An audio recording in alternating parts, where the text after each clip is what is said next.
রাজধানীসহ সারা দেশেই হঠাৎ করে বেড়ে গেছে মশার উপদ্রব। এতে অতিষ্ঠ জনজীবন।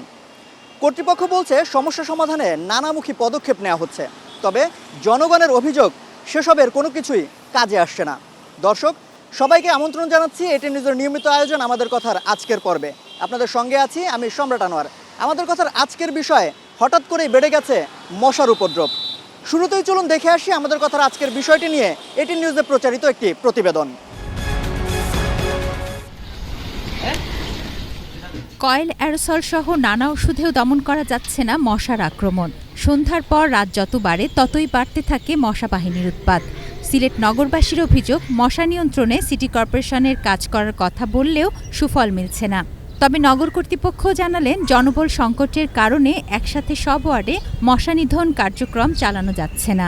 পাবলিক হেলথ প্রোডাক্ট হচ্ছে অনেকটাই স্বল্প মাত্রার, এবং পাবলিক হেলথ প্রোডাক্টের ইউজের একটা রুলস হচ্ছে যে একই ওষুধ আমাদেরকে রিপিটেডলি ইউজ করতে হবে, তাহলে মশাটা কমবে।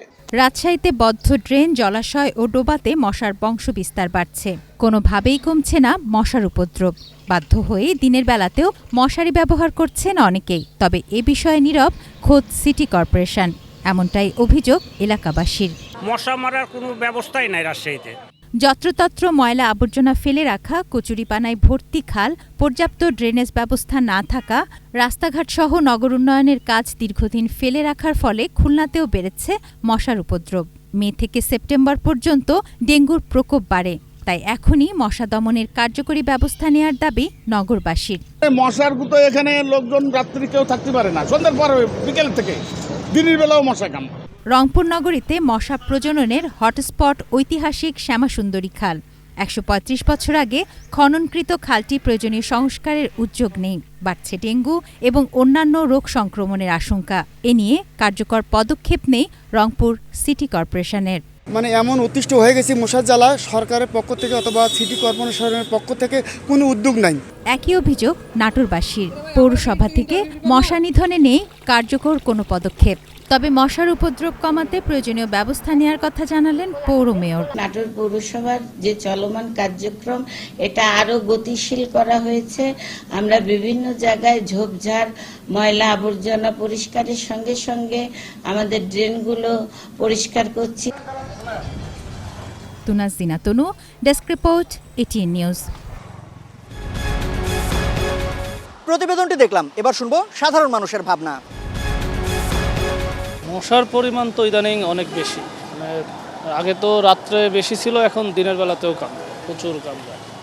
কোনোভাবেই মশা কমতেছে না। এখন বৃষ্টিপাত হইলে হয়তো বা কিছু কমতে পারে, তো বৃষ্টিও তো হয় না। হঠাৎ একদিন হয়েছে, এরপর আর কোনো খবর নাই। এখন কর্তৃপক্ষ যদি এই বিষয়ে সজাগ দৃষ্টি দেখতো তাহলে একটু ভালো হইতো।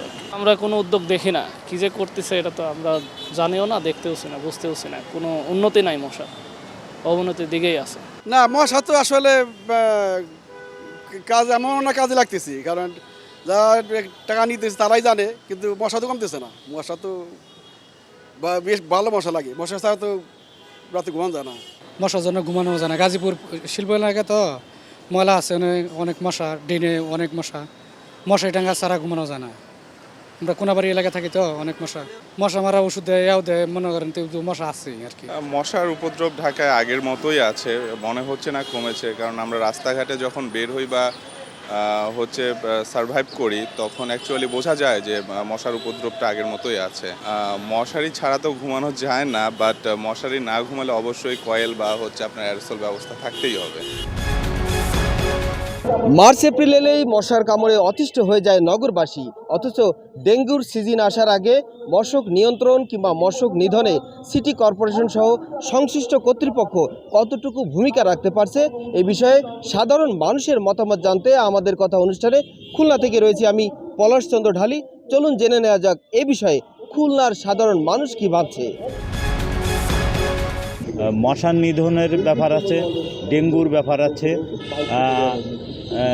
বিভিন্ন পর্যায়ে মানুষ আতঙ্কিত থাকে সবসময়, শহরের মানুষ, যাতে আগামী যে মে মাস আসতেছে, মে মাসে যাতে ডেঙ্গুতে মানুষ আক্রান্ত না হয় সে ব্যাপারে কার্যকরী পদক্ষেপ গ্রহণ করার জন্য আমি আহ্বান জানাচ্ছি। কর্তৃপক্ষ আগে যতটা ছিল মশার বিষয়ে, যেটা ভূমিকা রাখতো, এখন অনেকটা দেখছি ইদানিং কমে গেছে। ছিল যখন ডেঙ্গুটা বেশি ছিল তখন ছিল, এই 2-3 মাস দেখছি একটু কমে গেছে। কিন্তু এটা মশা নিধন যখন করতে হলে তাদেরকে আগে কর্তৃপক্ষের আগে ভূমিকা রাখতে হবে। আর আমাদের যার যে স্থানে থাকি সেখান থেকে আমাদেরও কিছু ভূমিকা আছে।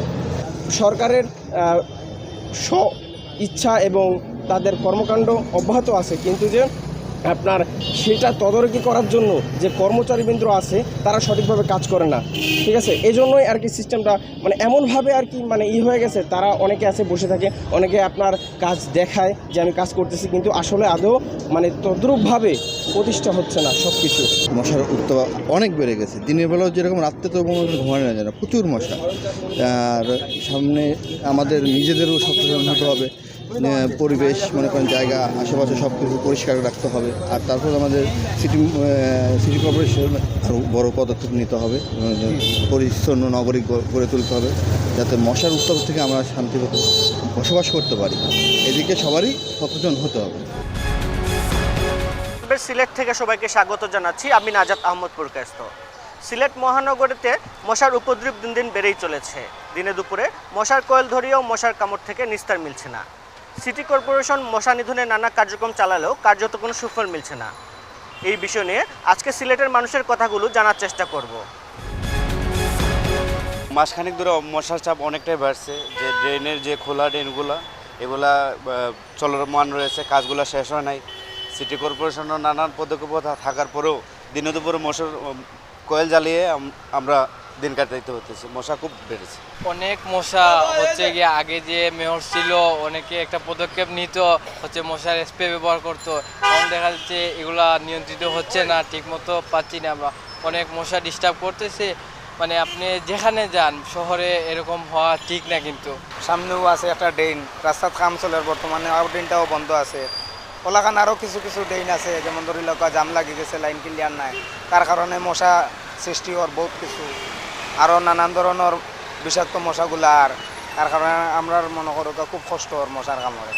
সাধারণ মানুষ তো বেশ অসুবিধা ভোগ করে। আপনার এই মশা নিয়ন্ত্রণ লাগে সিটি কর্পোরেশন তো অনেক কিছু করতে পারে এবং করতো নিয়মিত পরে, যদি মানুষের উপকার হইল। আর না হলে তো মানুষ যেটা সমস্যা আছে এই সমস্যা ভোগ করবো। নগরীতে মশার উৎপাত বেশি, এখন বেশি বাড়ছে। আর আগে তো সিটি কর্পোরেশন দেখতাম আমরা ওই যে কি আপনার ওই যে মেশিনের মতো ওষুধ মারতো, যে ভিতরে আপনার ওই যে পাইপের মতো দিয়া, এখন তো এগুলোও দেখি না। আর ইদানিং মশা খুবই বেশি, যার কারণে মানুষ অসুস্থ হইতেছে। মশার উপর তো খুব বাড়া বাড়ছে। আমরা সিটির কইলাম তো, কিন্তু আমরা কোনো পাইলাম না। যে মাঝে মাঝে যে ওই যে বন্ধুকে শর্ট করিয়া দেয়, যেটা ওটা হইলে ভালো হয়, ওটা হইলে বাঁকা 1 মাস যায়। আর এর বাদে যদি মারে কিসে দিয়া যদি মারে, এটা দিয়ে মারিয়া কোনো ফায়দা হয় না। এই ছিল আমাদের কথার আজকের আয়োজন। বিদায় নিচ্ছি আজকের মতন। দেখা হবে আগামী কোনো পর্বে, নতুন কোনো জায়গায়, নতুন কোনো বিষয় নিয়ে। ততক্ষণ পর্যন্ত সবাই ভালো থাকুন, সুস্থ থাকুন, থাকুন এটিএন নিউজের সঙ্গে।